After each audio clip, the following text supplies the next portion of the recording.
Bonjour, c'est Yannick de progresserenphoto.com, le blog pour apprendre et progresser en photo. Alors aujourd'hui, je vais répondre à une question qu'on me pose assez souvent.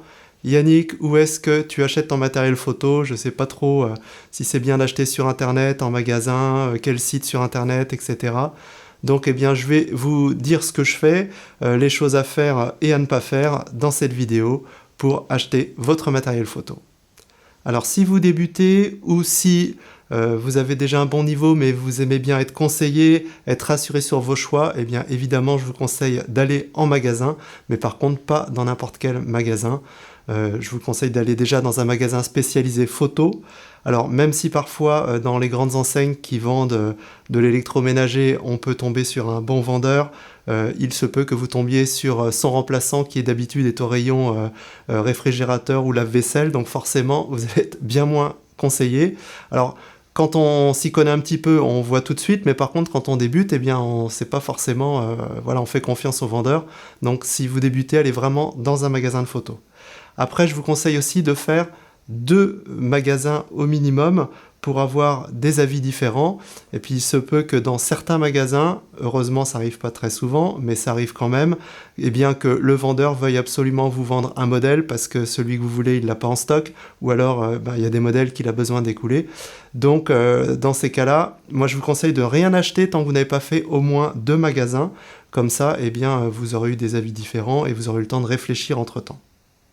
Alors si vous avez lu quelques tests avant sur internet ou dans des magazines, c'est un plus, mais c'est bien aussi d'avoir l'avis des vendeurs lorsqu'ils sont compétents, ça va vous donner des infos supplémentaires et vous pourrez ainsi faire votre meilleur choix. Alors souvent on me dit, ok, mais dans un magasin c'est plus cher que sur internet, j'ai vu tel boîtier à tel prix sur tel site, etc. Alors, c'est vrai dans la majorité des cas, mais c'est pas toujours vrai. Il faut savoir que les magasins se sont quand même bien alignés par rapport au prix d'Internet, même si c'est un petit peu plus cher. Il faut savoir aussi qu'il y a une qualité de service. Vous avez quelqu'un qui va s'occuper de vous, vous allez pouvoir essayer les boîtiers, vous allez avoir toutes les réponses aux questions que vous posez. Donc ça, évidemment, c'est normal que ça coûte un petit peu plus cher. Donc si vous n'êtes pas sûr de votre choix ou du modèle que vous voulez, ça vaut le coup de payer quand même un petit peu plus cher plutôt que d'avoir un meilleur prix sur internet et puis de vous rendre compte après que finalement c'était peut-être pas le matériel que vous auriez dû prendre parce que c'est trop compliqué ou alors il est pas assez performant ou ça correspond pas au type de photo que vous faites. Donc gros plus, si vous n'avez pas les connaissances suffisantes pour choisir votre matériel, d'aller dans un magasin. Alors par contre, si vous avez déjà pas mal de connaissances, que vous n'êtes plus débutant, que vous avez déjà acheté plusieurs appareils photo, vous y connaissez bien, eh bien, il y a des sites sur Internet qui sont à conseiller et d'autres moins. Ne soyez pas focalisé toujours sur le prix. Souvent, moi, je conseille du matériel photo à vous qui me suivez ou alors à des élèves de mes formations et je les envoie pour ne pas les citer sur Amazon le plus souvent, parce que je sais que s'il y a un problème, ils vont pouvoir retourner gratuitement leur matériel. Au niveau du SAV, c'est OK aussi, ça marche bien. Et des fois, les gens me disent « Oui, mais j'ai trouvé sur tel site cet appareil qui est en fait moins cher, de 10 ou 15 euros. » Voilà, donc, mais par contre, quand on va voir le site en question, le SAV, il n'en parle pas trop. Il y a des frais de port, des fois à rajouter, ou la garantie est moins longue, etc.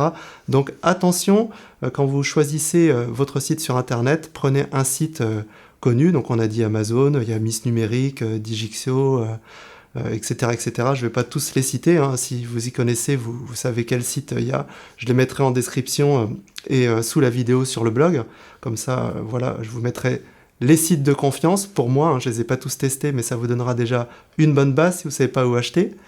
Et faites attention aussi surtout au prix défiant toute concurrence. On voit souvent c'est sur les marketplaces ou les choses comme ça, où on voit par exemple tel boîtier qui normalement vaut 800 € et là on peut l'avoir à 540 €. Donc on se dit c'est génial, mais souvent ce type de matériel, ça vient de l'étranger et si on le commande, on peut avoir des frais de douane.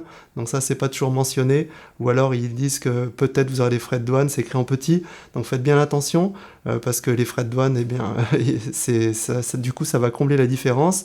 Il n'y a pas la TVA, donc si vous voulez récupérer la TVA ou si vous passez les frontières, c'est bien d'avoir une déclaration de TVA. Et enfin, eh bien, si vous avez un problème avec votre appareil, ben, s'il faut le renvoyer en SAV, peut-être qu'il va falloir apprendre à parler un petit peu le chinois ou des choses comme ça, parce que c'est souvent en Chine qu'on a des prix super intéressants. Mais par contre, au niveau des SAV, je ne sais pas trop comment ça se passe. Personnellement, je n'ai jamais pris le risque pour des boîtiers ou des objectifs assez chers. Je préfère acheter en France, soit en magasin, sur des sites français. Alors maintenant, en ce qui concerne les accessoires, donc si vous avez acheté une batterie ou une carte mémoire ou un pare-soleil, un filtre gris neutre, etc. Donc là par contre, je vous conseille plutôt d'aller sur internet pour plusieurs raisons. La première chose déjà, c'est que vous êtes sûr de trouver bien, le filtre que vous voulez. Si vous voulez par exemple un filtre gris neutre, ben, vous allez trouver la force que vous voulez avec le diamètre qui correspond à votre objectif et à tous les prix. Donc il y a un choix énorme qu'un magasin, quel qu'il soit, ne peut pas avoir. En ce qui concerne aussi certains types de matériel, il y a du matériel, certaines batteries par exemple, qu'on ne trouve que sur internet et que les magasins ne fournissent pas. Au niveau des prix, ben, ils sont aussi super compétitifs au niveau des accessoires. Donc là, pas de problème, vous pouvez commander sur internet et généralement il n'y a pas trop de problème de SAV, surtout si vous commandez sur des sites reconnus. Donc pour conclure, en fonction de vos connaissances et en fonction du type de matériel que vous avez à acheter, eh bien vous irez soit en magasin, soit sur internet. Moi pour ma part, je vais acheter mes boîtiers et mes objectifs la plupart du temps chez mon magasin préféré à Lorient, Photo Anne Orient, que je salue au passage. Et par contre, ben, en ce qui concerne les accessoires, je préfère commander plutôt sur Amazon ou Miss Numérique, ou Digixo, voilà, des choses comme ça. Donc voilà mon avis sur la question. Maintenant, si vous avez un autre avis ou si vous avez d'autres infos, eh bien merci de les partager avec nous dans les commentaires. Donnez-nous vos beaux plans, vos retours d'expérience, etc., etc.